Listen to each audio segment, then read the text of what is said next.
안녕하세요. 오늘도 사연살롱을 찾아주셔서 감사합니다. 서울에 사는 30대 돌싱 여자입니다. 저는 자타공인 사연살롱의 청자예요. 저도 이혼 경험이 있어서 그런지 다른 사연들을 들을 때면 저도 모르게 감정이입이 되어 꼭 제 얘기인 것처럼 듣고 있는데요. 그러다 스물스물 저도 제 얘기를 하고 싶어 사연을 신청하게 되었어요. 서론 빼고 바로 이야기를 시작하자면 이런 말 어찌 들릴지 모르지만 저는 남부럽지 않은 금수저로 태어난 행운아입니다.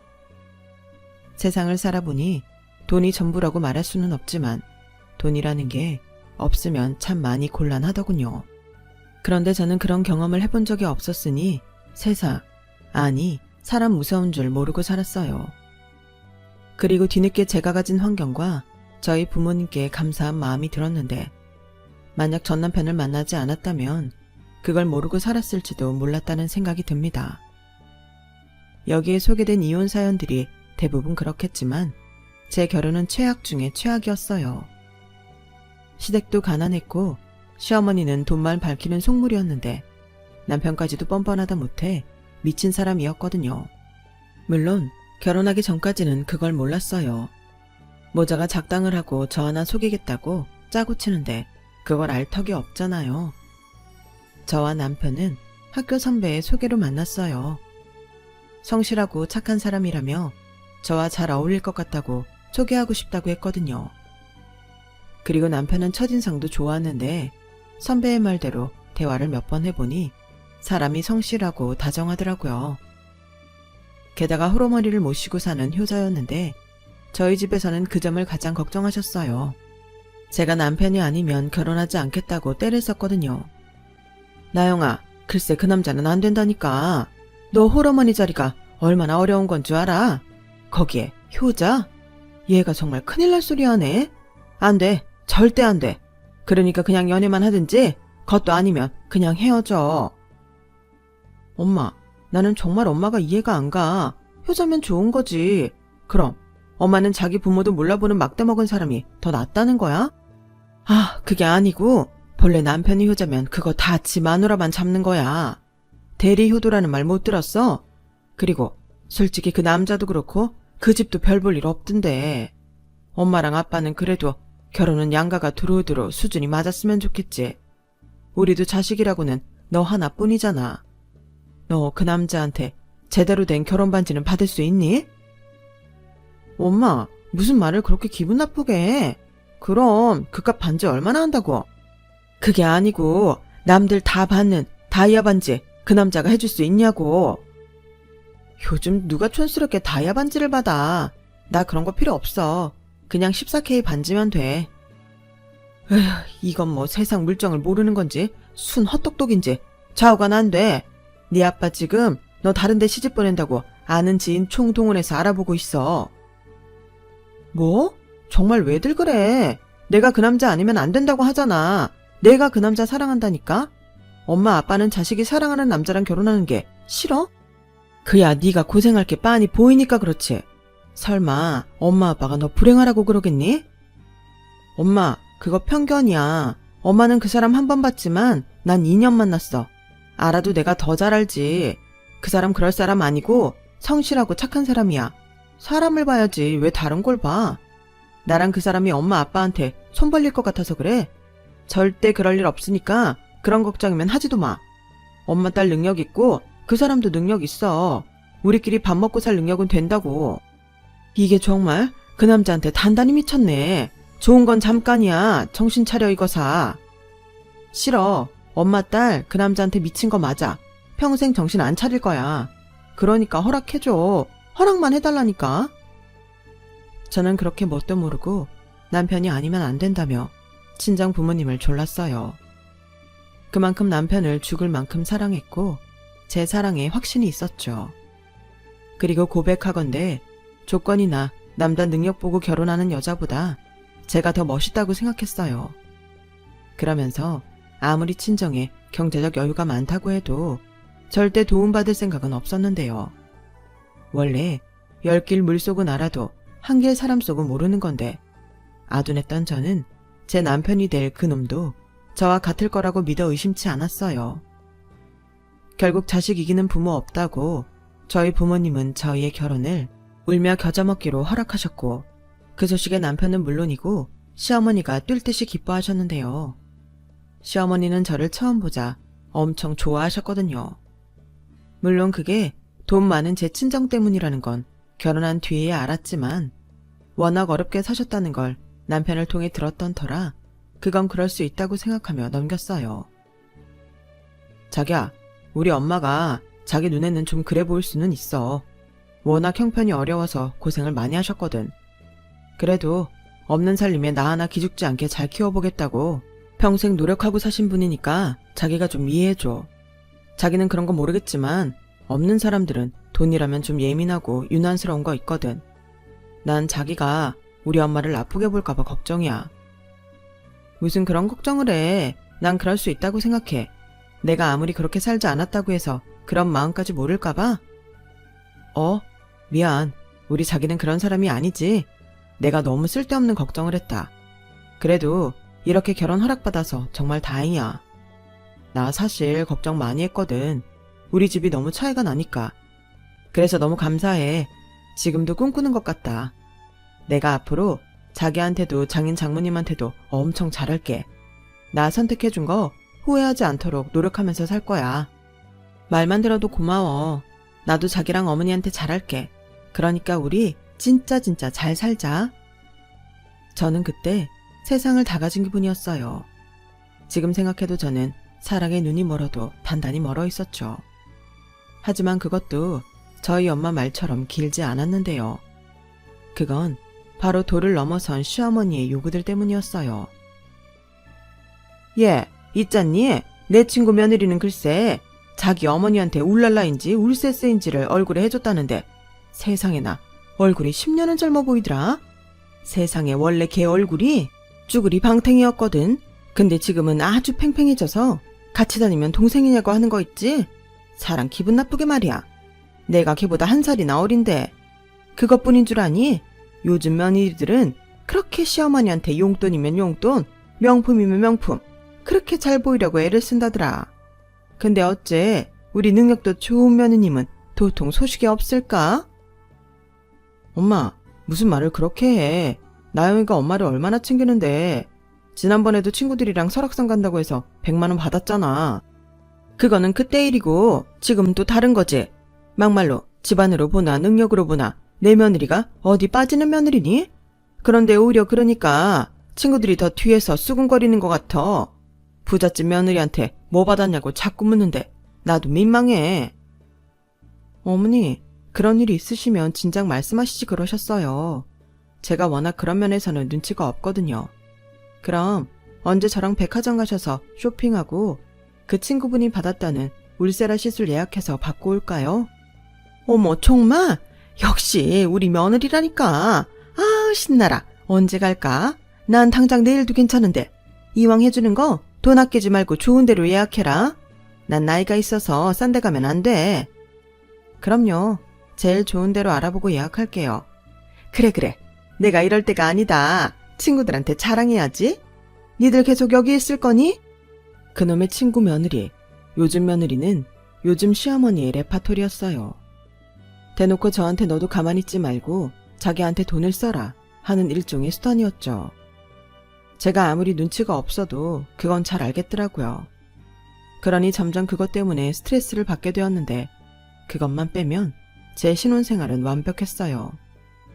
저는 원래 돈으로 해결할 수 있는 문제가 가장 쉬운 문제라고 생각하는 편이어서 시어머님이 레파토리를 시작하시면 바로바로 원하시는 걸 해결해 드리는 걸로 문제를 해결해 왔거든요. 그러다 보니 시어머니는 점점 요구하시는 것이 많아졌고 급기야 아우 내 팔자야. 어째 인생이 말년이 다 되었는데도 이 모양이 꼴인지 몰라. 이 나이에 어디 나가 취직할 수도 없고 늙으면 하루라도 빨리 죽어야지.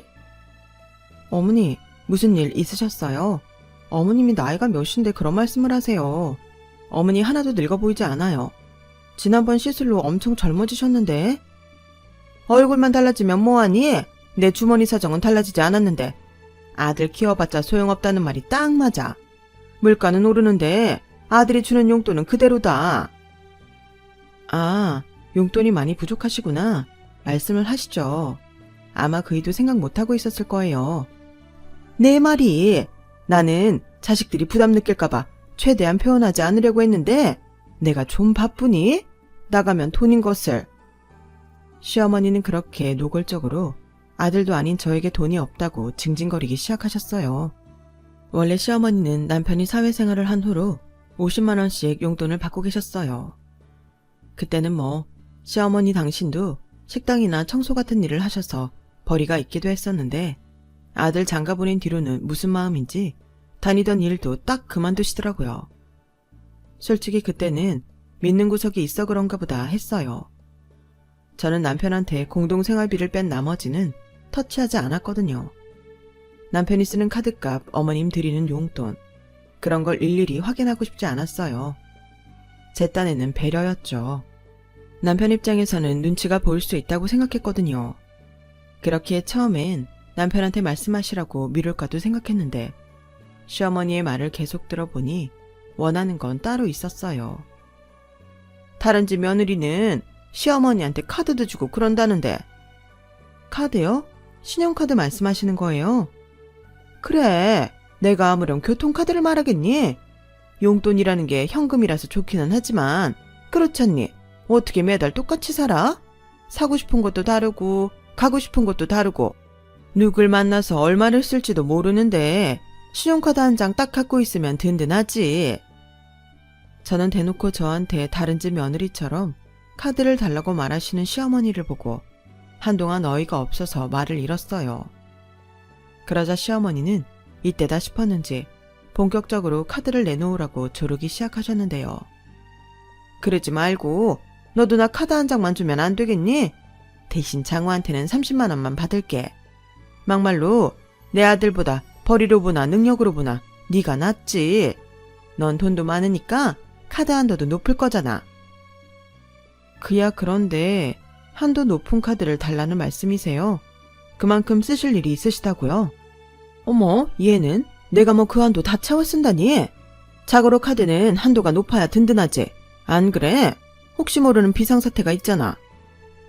어머니, 솔직히 그건 좀 내키지 않아요. 그냥 필요하실 때마다 제가 용돈 추가로 보내드리면 안 될까요? 그래, 역시 며느리는 자식이 아니구나. 왜? 내가 신용카드 주면 생각 없이 막 긁고 다닐까봐 불안하니? 난 네가 그래도 쿨하게 줄 줄 알았는데 내키지 않다고? 네가 싫다면 뭐 어쩔 수 없지. 이래서 있는 것들이 더한다고 하는구나. 미안하다. 시어머니라는 여자가 이렇게 눈치가 없어서. 저는 시어머니의 태도에 기분이 팍 상했어요.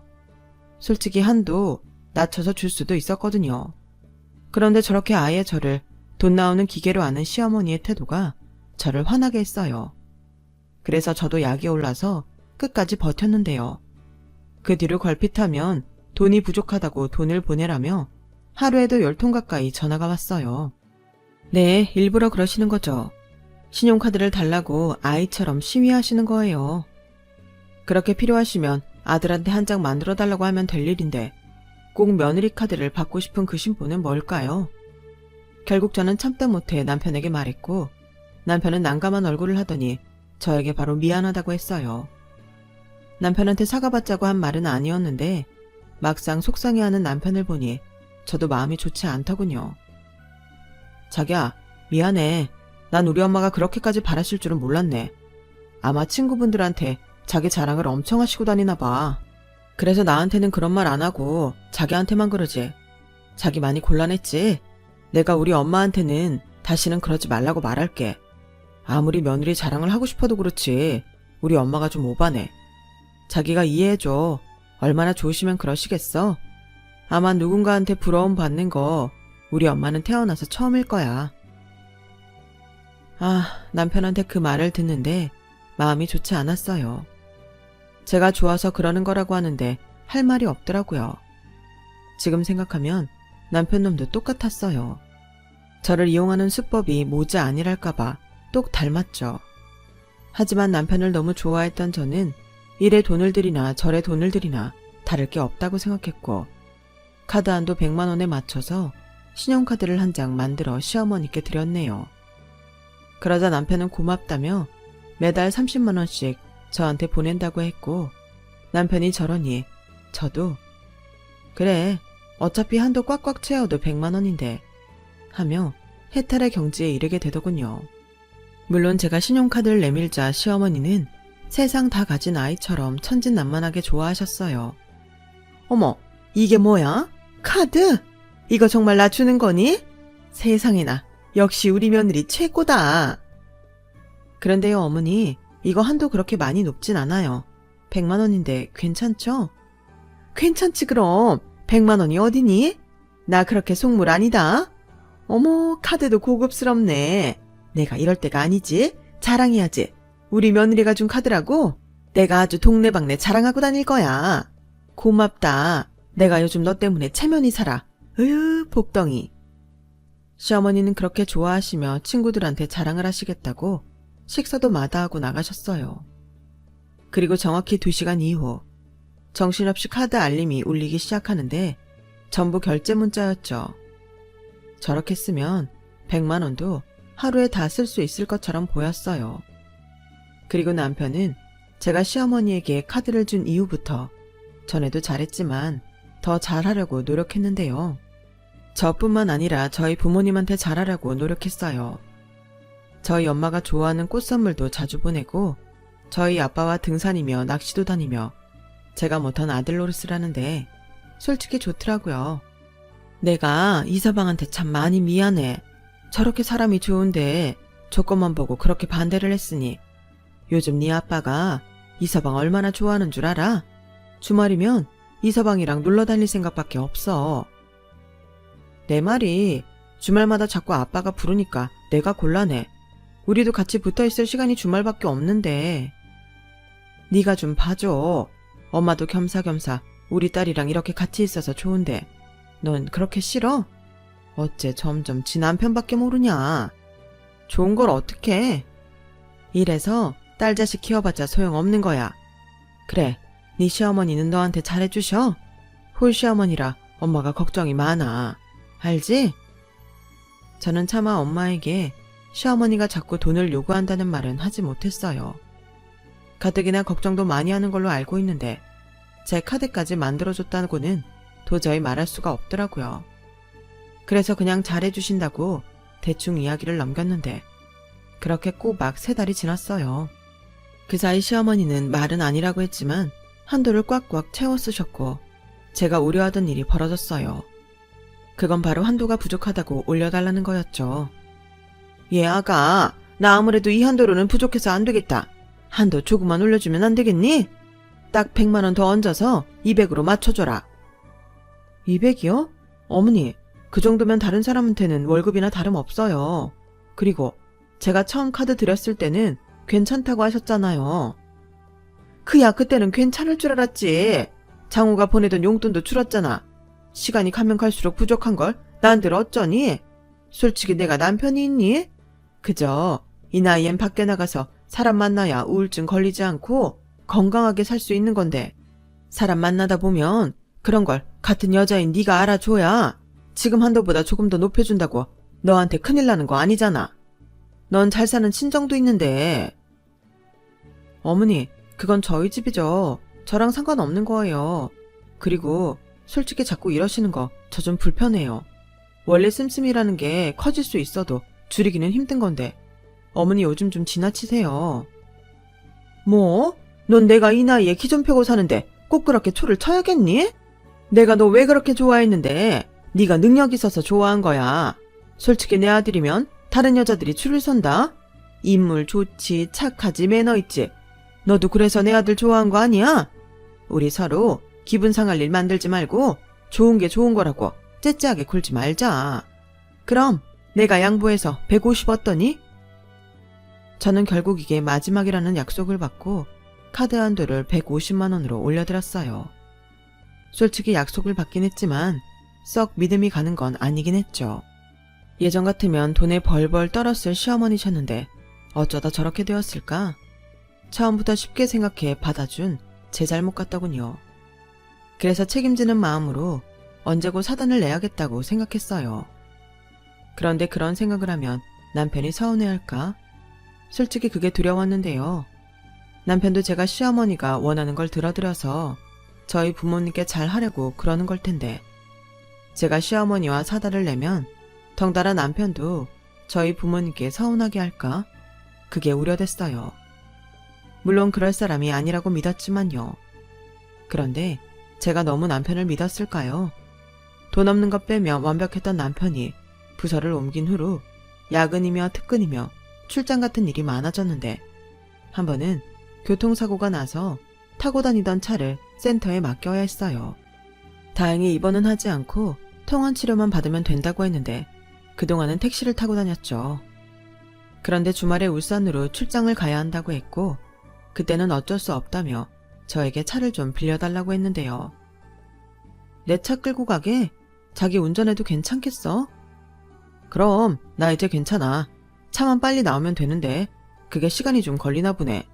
그렇다고 버스 타기 좀 그래서 시간도 자유롭지 않고. 그거야 그렇지. 주말은 괜찮아. 어차피 집에만 있을 건데. 근데 자기는 출장 갔다가 언제 와? 무슨 회사가 주말에 출장을 보내. 그러게. 근데 워낙 급해서. 나 내일 와. 월요일엔 출근해야지. 주말에 혼자 둬서 미안해. 자기도 겸사겸사 친구들 불러서 놀아. 결혼하고 그런 시간 잘 없잖아. 알겠어. 운전 조심하고 밥 잘 챙겨 먹어. 저는 주말까지 반납하고 출장을 가야 하는 남편이 안쓰러웠어요. 그래서 차에서 먹으라고 샌드위치도 싸고 생과일 주스도 만들어 아침에 들려보냈는데 남편이 그렇게 좋아할 수가 없더군요. 그렇게 남편을 출장 보내고 모처럼 혼자만의 주말을 보내고 있었어요. 그러다 무료해서 아직 결혼을 하지 않은 친구들과 약속을 잡고 사우나에 갔는데요. 한참 땀을 빼고 친구들과 수다를 떠는데 노곤노곤해서인지 저도 친구들도 스르르 잠이 들었어요. 그리고 단잠을 자고 깨어나 보니 모르는 번호로 수십 통의 전화가 걸려왔었는데 저는 무슨 일인가 싶어 얼른 그 번호로 전화를 걸었죠. 출장을 간 남편한테 일이 생긴 건지 한동안 잠잠한 시어머니한테 일이 생긴 건지 덜컥 겁이 났거든요. 그런데 이보세요. 이제야 전화를 주면 어떡합니까? 내가 전화를 몇 번을 걸었는 줄 알아요? 죄송해요. 제가 핸드폰을 묵음해서 바꿔놓는다는 게 깜빡해서 지금 봤어요. 그런데 누구시죠? 나 참 기가 막혀서 차를 이따위로 세워놓고 묵음으로 해놨다는 게 말이 됩니까? 개념 없어요. 요즘 이런 거 인터넷에 올리면 몰매 맞아요. 당장 나와서 차 빼요. 사람이 말이야. 이중주차를 했으면 전화를 제깍 받아야지. 내가 당신 때문에 2시간이나 기다렸어. 아, 죄송해요. 그런데 그 차를 제가 세운 게 아니라서요. 제 남편이 출장 간다고 끌고 간 건데. 그럼 제가 이 번호로 저희 남편 번호 보내드릴게요. 거기로 전화해보세요. 아니, 그랬으면 자기 번호를 남겼어야지. 그 남편이라는 사람도 생각이 없네. 알겠어요. 급하니까 지금 당장 번호 보내요. 저는 신경질적으로 전화를 끄는 남자분에게 서둘러 남편 핸드폰 번호를 보냈어요. 그리고 카톡으로 남편에게 메시지도 보내놨는데 10분 정도 지나고 아까 그 신경질적인 남자의 번호로 다시 전화가 왔어요. 좀 전에 통화한 사람인데요. 남편이라는 사람 전화 안 받아요. 나 급하게 지방 내려가야 하는데 어쩔 겁니까? 당신이 내가 손해본 거 책임질 거예요. 남의 아파트에 이중주차를 했으면 전화라도 잘 받아야지. 남의 아파트요? 거기가 아파트예요? 아무튼 너무 죄송해요. 제가 가까이라도 있으면 가서 빼드릴 텐데 여긴 서울이라서요. 뭔 소리예요? 여기도 서울인데. 잘 됐네. 얼른 와서 차 빼요. 지금 몇 억이 왔다 갔다 하는 줄 알아요? 서울이라고요? 그럴 리가 없는데. 저희 남편 오늘 울산 출장 간다고 했는데. 울산? 그쪽 남편이 거짓말했나 보네. 뭐 다른 이유가 있던 난 상관없고 내가 주소 찍어줄 테니까 당장 튀어와요. 무슨 출장을 남의 아파트로 와. 아무튼 당장 와요. 저는 전화를 끊고 망치로 머리를 얻어맞은 기분이었어요. 믿었던 남편이 거짓말을 했다는 것도 믿을 수 없었고 뭔가 일이 잘못되었다고 생각했죠. 그래서 급하게 그 남자가 알려준 주소로 택시를 타고 갔고 다행히 혹시 몰라 들고 다니던 스페어 키가 있어서 저는 차를 빼줄 수 있었어요. 그 남자한테 또 경비 아저씨한테 얼마나 많은 욕을 들었는지, 살면서 평생 들을 욕을 그때 다 들었네요. 그리고 저는 왜 제 차가 남의 아파트 단지에 들어와 있는 건지 알아야 했어요. 여기 오면서 영 기분이 찜찜했거든요. 그래서 경비 아저씨께 물었어요. 저기, 여긴 방문차랑 몇 동 몇 호에 왔는지 기록 안 남기나요? 이 여자분이 큰일 날 소리 하네. 당연히 그렇게 관리하죠. 그런데 이봐요. 이 차엔 방문증도 없잖아요. 도대체 어떻게 들어온 거야? 귀신이 고칼 노릇이네. 그럼 CCTV 같은 건 못 봐요? 여기다 주차하고 다른 데 갔을 리는 없잖아요. 그건 나도 모르죠. 그리고 CCTV는 외부인한테 함부로 못 보여줍니다. 경찰 대동하든가 아님 입주자 대표라도 대동하든가. 제가 급해서 그런데 그 대표님 좀 만날 수 있을까요? 여기 사시는 분이시잖아요. 제가 부탁드릴게요. 그거 참 사람 곤란하게. 여기 방문증 없이 차 들어오게 한 거 걸리시면 그것도 곤란한 거 아니세요? 그러지 말고 저만 살짝 보고 이 차는 바로 뺄게요. 그게 아저씨한테도 좋잖아요. 그야 그건 그렇지만 외부인한테 CCTV 함부로 보여준 거 들키면 그것도 곤란한데. 그럼 아저씨가 보시고 이 차에서 사람 내려서 움직인 동선만 보여주세요. 내가 그쪽이 급해 보여서 이번 한 번만 해주는 겁니다. 나 원래 그렇게 무른 사람 아니에요. 그리고 혹시라도 걸리면 그쪽이 책임져요. 알겠어요. 제가 책임질게요. 저는 그렇게 남의 아파트 CCTV를 뒤졌어요. 그리고 오후 5시가 지나 제 차가 다른 차에 바짝 붙어 들어오는 걸 확인할 수 있었고, 차에서 내린 여자가 어디에 살고 있는 입주민인지 알고 있던 경비 아저씨의 도움으로 저는 한 아파트 현관 앞에 설 수 있었어요. 그러면서 이건 분명 어떤 이유가 있을 거다 하며 속에서 끓는 분노를 겨우 참고 떨리는 손가락으로 초인종을 눌렀어요. 그러자 안에서는 배달인가요? 라며 여자 목소리가 들렸고 저는 아무런 대꾸 없이 연신 초인종만 눌렀어요. 나가요 나가. 시끄러우니까 그만해요. 무슨 배달기사가 그렇게 참을성이 없어. 그렇게 CCTV에서 봤던 여자가 현관문을 열고 모습을 드러냈어요. 그리고 옷차림이 누가 봐도 잠옷 차림이었는데 저를 배달기사로 착각한 여자는 제가 빈손으로 현관 앞에 서 있자 금방 인상을 찡그리고 따지듯 물었어요. 당신 누구야? 누군데 남의 집 초인종을 그렇게 눌러?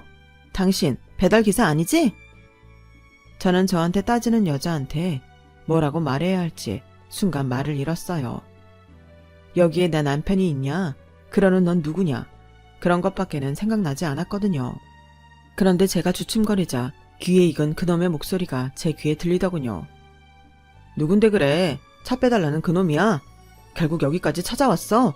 정말 끈질기다. 그 정도면 그냥 포기하고 택시 타지. 지금 빼준다고 그래. 몰라. 무슨 말을 해야 할지. 당신 여기 차 빼달라고 온 거야? 아니, 그 차 빼러 온 차 주인이다. 그래서 내 차가 왜 여기 있는지 확인하러 왔어. 저는 남편놈 목소리에 이성을 잃었어요. 그래서 현관 앞에 서 있는 여자를 밀치고 집 안으로 들어갔는데 남편놈 차림이 대답을 듣지 않아도 알겠더라고요. 그러자 그 여자도 제가 누구인지 알겠던지 필사적으로 저를 밖으로 내보내려고 했는데요. 이미 그때 저를 본 남편은 지도 이렇게 들킬 줄은 몰랐는지 얼어 있었어요. 당신 여기가 어디라고 들어가? 당장 나가. 여긴 내 집이야. 경찰에 신고한다. 신고해. 난 절대 잘못한 거 없으니까. 자기야. 자기가 여기까지 어떻게 왔어? 아까 못 들었어? 차 빼주러 왔다고. 네가 감히 내 차를 가지고 바람을 피워? 네가 제정신이야? 낯짝도 두껍다. 거짓말하고 바람 피우는 주제에 와이프한테 차까지 빌리고 내가 만만하니? 자기야, 그런 게 아니고 내가 설명할게. 설명? 그래, 해봐. 그 꼴로 여기서 뭘 했는지 어디 설명해봐. 남편은 우선 급한 대로 저한테 설명하겠다고 했지만 지도 딱히 떠오르는 변명거리는 없는 듯 눈동자만 흔들렸어요. 그리고 아까 전까지 기고만장하던 그 여자는 냅다 화장실로 튀었는데 저한테 머리채라도 잡힐까봐 도망간 듯 보였어요. 왜? 설명한다며. 해보라고. 왜? 네가 생각해도 속옷 차림으로 여기서 할 변명은 떠오르지 않지? 됐어. 주제도 모르고 이딴 짓을 하는 놈이라면 나도 미련 없어. 이혼해. 거기 화장실에 있는 거 다 알아. 머리채 안 잡을 테니까 안심하고 나와서 하던 거 마저 해. 즐거운 시간 방해해서 미안하네. 그리고 이 남자 너 가져라.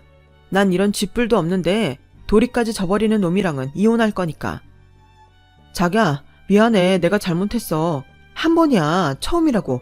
그러니까 봐주라. 응? 나 자기 없으면 못 살아. 와, 여기서 그런 말 들으니까 소름 끼친다. 됐어.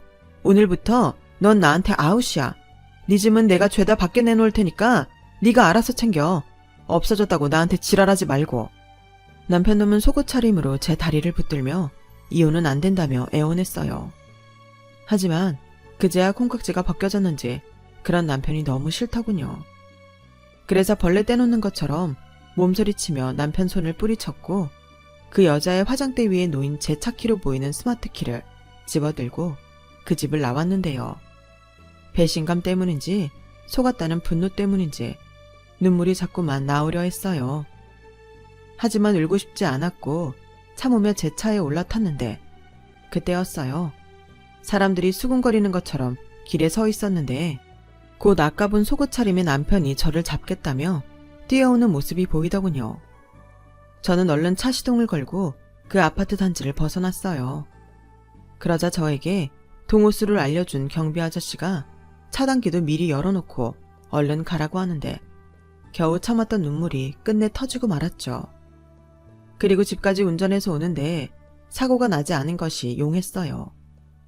그리고 지하 주차장에서 한동안 울었고 벌게진 눈을 하고 집으로 엘리베이터를 타고 올라오는데 시어머니가 저희 집 현관 앞에 쪼그리고 앉아있더군요. 너 어딜 갔다가 이제 오니? 급해 죽겠는데. 내가 너한테 전화를 얼마나 했는지 알아? 근데 너 얼굴이 왜 그래? 너 울었니? 무슨 일 있어? 아니에요. 무슨 일이신데요? 급하시다면서요. 저는 설마 이런 상황에 또 카드 한도 올려달라고 조르러 왔나 싶었어요. 솔직히 시어머니가 급하다고 하는데 그것 말고는 짐작 가는 게 없었거든요. 그래서 때마침 잘 됐다고 벼르고 있는데 시어머니의 입에서는 제가 상상하지도 못한 다른 말이 튀어나왔어요. 그게 내가 지금 사는 곳이 너도 와봐서 알겠지만 연식이 너무 오래됐잖아. 아내 가전제품도 순 구닥다리고. 그런데 이번에 전세 계약이 끝나서 이번 기회에 이사를 하면 어떨까 하고. 요즘 오피스텔이나 원룸은 풀옵션으로 몸만 들어가 살면 된다더라. 그래서 그런 거 하나 사려고 하는데 마침 신축 건물이 분양 중이라서 내가 집주인한테 보증금 좀 미리 빼달래서 계약금 넣고 왔다. 그 옆엔 내가 마침 돈이 있더라고. 그런데 잔금 치르려면 돈이 부족해서. 집을 벌써 계약을 하셨다고요? 돈도 부족하시면서요? 아니, 하도 노리는 사람이 많다고 해서 어차피 내가 살 건데. 그래서 계약금 먼저 넣었지. 1억. 그래서 네가 4억은 좀 보태야겠다. 4억이요? 걔가 왜 이렇게 놀라? 그럼 집이 그 정도는 하지 않겠니? 혹시 네가 부담스러우면 네 친정에 부탁 좀 드려봐. 그래도 사돈이 사업도 하시고 준재벌은 되시잖아. 4억은 뭐 껌값이지. 안 그래? 그 껌 참 비싼 껌이네요. 전 또 카드 한도나 더 높여달라고 오신 줄 알았더니 4억이요? 도대체 어머님은 언제까지 그러실 거예요? 제가 어머니 편하면 돈 빼다 쓰는 ATM 기계예요? 사람이 양심이랑 염치가 있어야지. 지금까지 어머님이 저한테 가져간 돈이 얼마인 줄 아세요? 사람이 아무리 없어도 자존심이 있지. 어떻게 그래요? 어머님은 저한테 10,000원 한 장 쓰신 적 없으시잖아요. 결혼자금도 이 집도 다 저희 집에서 했는데 이젠 어머님 집까지 저희 집에서 해달라고요? 미쳐도 단단히 미쳤네. 지금까지 가져간 거나 당장 갚으세요. 뭐야? 돈을 갚으라고? 얘가 어디서 뭘 잘못 처먹고 왔나? 어디 시어머니한테 그따위로 말해? 오라, 너네가 돈 없다고 무시하는 거구나. 왜? 막상 집까지 해달라고 하니까 그 돈이 아깝니? 매정한 것, 돈 좀 있다고 사람을 이렇게 개무시를 해? 너, 내 아들이랑 헤어지고 싶어? 내가 우리 아들을 어떻게 키워서 널 줬는데? 웃겨. 어떻게 키우셨는데요? 아들을 어떻게 키웠길래 바람이나 피우냐고요? 제가 지금 어디에 다녀온 줄 아세요? 댁내 아들이 젊은 여자랑 뒹굴고 있던 현장에서 왔어요. 그런데 뭐 사학을 해달라고요? 이 집은 뻔뻔한 것도 DNA예요? 뭐야? 내 아들이 바람을 피웠다고? 네가 이제 나한테 돈 주기 싫으니까 착한 내 아들까지 들먹이면서 없는 소리를 하는구나. 내 아들이 어떤 앤데 그런 말 같지도 않은 소리를 해. 대한민국 남자가 죄다 바람났다고 해도 내 아들은 아니야. 그래요. 그렇게 두 얼굴의 아들만 믿고 사세요. 그 4억도 그 잘난 아들한테 구하라고 하시면 되겠네요. 저는 더러운 당신 아들이랑 이혼할 거니까. 이혼? 이젠 아주 돈 주기 싫으니까 막 나가는구만. 시애미한테 돈 주기 싫어서 이혼한다고? 그래, 그래라. 네가 그렇게 나오면 내가 무서워할 줄 알고 이혼 소리 네가 먼저 했으니까 네가 위자료 주고 내 아들이랑 헤어지면 되겠네. 이혼하면 내 아들이 아쉽니? 네가 아쉽지?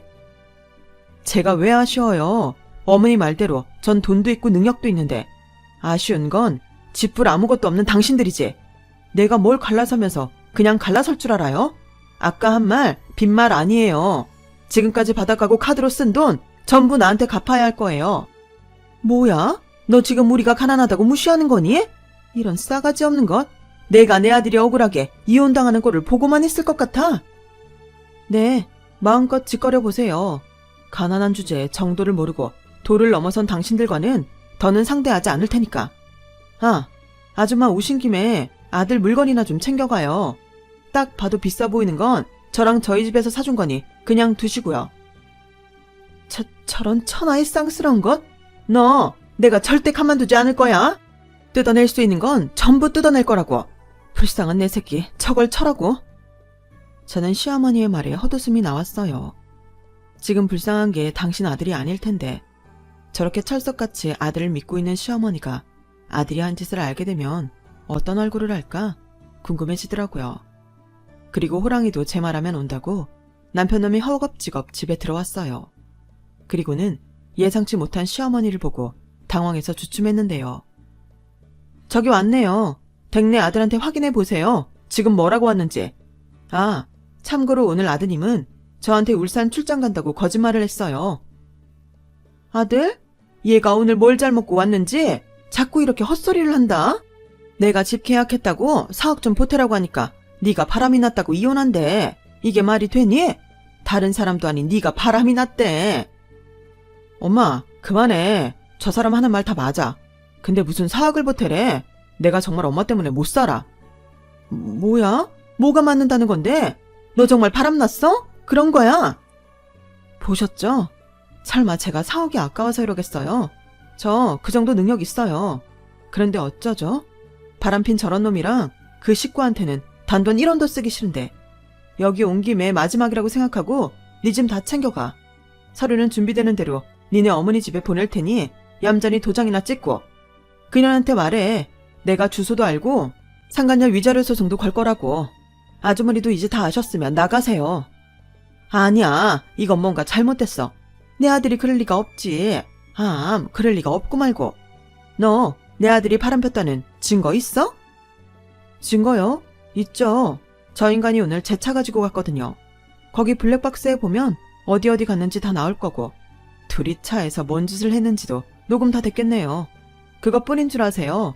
오늘 아파트 단지에서 빤스런까지 하셨으니까 목격자도 많았겠네요. 그런데 여기서 뭐가 더 필요하세요? 너 정말이야? 제가 하는 말 다 맞는 말이냐고. 왜 꿀먹은 벙어리가 됐어? 네가 뭐가 하셔서 돈 많은 차를 두고 바람을 피워? 엄마 말대로 그냥 바람이야. 그냥 어쩌다가 다른 여자랑 논 것뿐이라고. 나영아, 미안해. 내가 100번 1000번 잘못했어. 근데 그냥 호기심일 뿐 그 이상 그 이하도 아니야. 다 정리할게. 정리하고 말 것도 없어. 그냥 서로 잠깐 논 거니까. 원래 남자들 한두 번은 바람 피운다고 하잖아. 나도 남잔데 순간의 유혹에 넘어갈 수 있지. 근데 맹세코 깊은 관계는 아니야. 몸은 허락했어도 마음은 허락하지 않았다고. 내 마음은 처음부터 지금까지, 아니 영원히 너만 사랑해. 그러니까 한 번만, 딱 한 번만 용서해줘. 그러면 내가 평생 자기 실망시키지 않을게. 그래 아가, 얘가 이렇게까지 말하는데 용서해줘라. 너만 사랑한다잖아. 네가 내 아들 봐주면 나도 너 봐줄게. 너 아까 나한테 한 짓을 생각해봐. 사람들은 다 실수를 해. 하물며 남자는 더 하지? 그게 본능인 걸 어쩌니? 지랄도 풍년이네. 본능? 그럼 그게 사람 새끼예요? 짐승 새끼지? 난 그럴 마음 없어요. 몸은 허락했는데 마음은 허락하지 않았다고? 무슨 그런 개소리가 다 있어? 실망은 이미 다 했어. 봐주고 말 게 없다고. 난 이미 이혼하기로 마음 먹었어. 알지? 난 마음 먹으면 다 하는 거. 그래서 거지 같은 너랑도 우리 집 반대 극복하고 결혼했잖아. 그리고 아줌마 아들이라고 그러면 안 되죠. 그럼 며느리도 똑같이 몸은 허락하고 마음은 안 줘도 아들한테 넘어가라고 할 거예요? 아니잖아요. 사람이 뻔뻔해도 유분수지. 원래 옛말에 남자가 바람이 나면 그건 다 마누라 잘못이었다. 마누라가 얼마나 집에서 남자를 개무시하면 남자가 멀쩡한 마누라 두고 밖에 나가서 바람을 피우니? 그러니 이혼을 할 땐 하더라도 전부 네 과실이야. 그러니까 책임도 네가 져라. 그래요. 어디 한번 해볼 수 있는 데까지 해봐요. 순순하게 이혼하지 않을 거면 난 뭐 소송할 수밖에. 아까 말했듯 증거는 차고 넘치고 거기에 아줌마가 계속 저한테 금전적으로 뜯어간 것까지 어디 한번 해보자고. 난 돈도 많고 능력도 있으니까 제일 비싼 변호사 사서 진행할 거예요. 그럼 그런 줄 알고 이만 내 집에서 꺼지시죠? 저게 끝까지 사람 무시하네. 그래, 너 돈 많다고 유세 떠냐? 좋아. 그럼 오늘 내가 계약금으로 건 돈만 내 통장에 넣어라. 그거라도 있어야지. 지금 사는 집이라도 계약 연장을 하지? 설마 너 우리 모자 길바닥에 나앉으라고 그러는 건 아니지? 그건 제 알바가 아니죠. 지금 당장 나가지 않으면 경찰에 신고할 테니 당장 나가요. 저는 있는 힘껏 고함을 질렀어요. 그러자 남편 놈은 바닥에 넙죽 엎드려서 잘못했다고 빌어댔고, 살고 있는 집 전세 보증금까지 날리게 된 시어머니는 곱비 풀린 망아지처럼 미쳐서는 제 집의 짐을 모두 부수기 시작하는데, 말리려 해봤지만 힘이 얼마나 센지 도무지 말려지지가 않았어요. 그리고 얼마나 소란스러웠으면 다른 집에서 신고를 했는데요. 결국 경찰이 들이닥쳐서야 모든 소란은 끝이 났어요. 경찰이 집에 오니 곱비 풀린 망아지도 꼬리 감춘 얌전한 똥개가 되더라고요. 하지만 경찰서에는 모두가 다 가야만 했어요. 그래서 어쩔 수 없이 친정 부모님께 연락을 드렸고, 저희 부모님은 평소 잘 알고 지내는 변호사를 데리고 경찰서로 오셨는데, 변호사가 오니 편하긴 하더라고요. 모든 일이 일사천리로 정리가 됐어요. 그러자 변호사 선임할 능력도 없는 시어머니는 끝까지 돈질을 하냐며 이성을 잃고 고함을 질러댔고, 경찰서에서 소란을 피운 제가 더해져 유치장 신세가 되었죠. 남편은 저희 부모님께도 눈물을 흘리며 용서해 달라고 빌었지만 저희 부모님도 그럴 마음이 없으셨어요. 거기다 이번 일로 그동안 제가 시어머니한테 돈이며 명품이며 카드까지 뺏기듯 준 사실이 알게 되어 분노가 어마어마했는데요. 저는 그 길로 부모님과 동행한 변호사님께 이혼 소송까지 의뢰하며 최대한 제가 당한 피해를 보상받기로 했어요. 상간녀 위자료 소송까지도요. 그 결과 참 싱겁게도 모든 것이 짧은 시간 안에 끝났어요. 싸워볼 가치가 없을 만큼 모든 책임이 남편과 시어머니한테 있었기 때문이었죠. 하지만 시어머니는 끝까지 책임은 저한테 있다며 오죽하면 자기 아들이 바람이 났겠냐고 난리를 치셨고, 남편놈도 저한테 무릎까지 꿇면서 비굴하기 짝이 없게 매달리더군요. 자기야, 내가 정말 잘못했어. 내가 잘못이 없다고 한 적은 없잖아. 나 반성 많이 했다. 그리고 결심했어. 자기가 나 한 번만 봐주면 엄마랑도 연 끊고 자기랑 장인 장모님만 섬기면서 살게. 내가 지은 죄 평생 갚으면서 산다고. 그러니까 제발 기회를 줘. 기회 같은 소리 하네. 평생 갚는다고? 자기가 갚아야 할 건 따로 있지. 자기 엄마가 나한테 갖다 쓴 돈, 그거나 갚아. 반성 많이 했다며. 그럼 이건 벌이라고 생각하고 달게 받아. 나도 우리 부모님이 하지 말라고 한 결혼해서 이 모양 이 꼴이 됐으니까 벌 받았다고 생각할게. 고마워. 당신 때문에 앞으론 우리 부모님한테 잘하면서 살려고. 저는 계속해서 자기를 봐달라고 매달리는 남편 놈을 뒤로하고 그 자리를 떴어요. 살던 집도 최대한 빨리 정리하고 원래 살던 친정집으로 들어갔는데, 저 때문에 충격에 빠져 알아누운 엄마 앞을 지키고 싶어서였죠. 자식이라고는 저 하나인데 저 때문에 집안 분위기가 말이 아니었거든요. 하지만 이 역시도 자식 이기는 부모 없다고, 저희 부모님은 제가 옆에서 죄송하다고 풀이 죽어 있으니 이내 괜찮다며 달라진 건 하나 없다고 앞으로도 씩씩하게 살라고 하셨어요. 그러면서 지금 다니는 직장을 계속 다녀도 좋고 이번 기회에 다른 공부를 해서 다른 인생을 살아도 좋을 것 같다고 하셨는데, 그래서 저는 아빠의 제안으로 현재 다른 분야에 도전하려 서울의 모 대학원에 다니고 있습니다. 배움이라는 건 사람을 크고 넓게 만들어주는 것 같아요. 새삼 인간은 많이 아는 것 같지만 모르는 게 많다는 걸 깨닫는 요즘입니다. 그리고 제 스스로 세운 철칙이 하나 있어요. 돈은 돈일 뿐 돈에 죽고 사는 사람은 되지 말자고요. 그리고 앞으로 어떤 사람들을 만나게 될지는 모르지만 돈보다 더 빛나는 인성과 가치관을 가진 사람을 만나고 싶다는 생각을 했는데요. 아무래도 괜히 제가 돈이 많다고 하니 꼭 돈에 연연하는 그런 사람들만 주변에 꼬였던 것 같아요. 전 남편과 시어머니는 돈 많은 저만 믿고 있다가 살던 집 전세 보증금은 물론이고 그동안 저한테 뜯어가 호의호식했던 돈도 모두 뱉어내게 되었거든요. 거기에 남편 놈이 이혼 소송에 져서 저한테 거액의 위자료까지 주게 되었으니 돈에 연연하면 어떤 결과를 가져오는지 덕분에 잘 배웠네요. 인생은 한 번인데 앞으로 주어진 인생은 실패하지 않고 바른 생각을 가진 사람들과 더 행복하게 살아가고 싶습니다. 비록 길지 않았던 결혼 생활은 최악이었지만 비싼 수강료 내고 인생 수업 받았다고 치려고요. 그럼 지금까지 제 이야기 들어주셔서 대단히 고맙습니다. 여러분도 한 번뿐인 인생 항상 즐겁고 건강하시고 행복하세요. 여러분, 사연 댓글의 응원과 현명한 조언 부탁드려요. 좋아요와 구독은 저에게 큰 힘이 됩니다. 오늘도 좋은 일 가득하세요.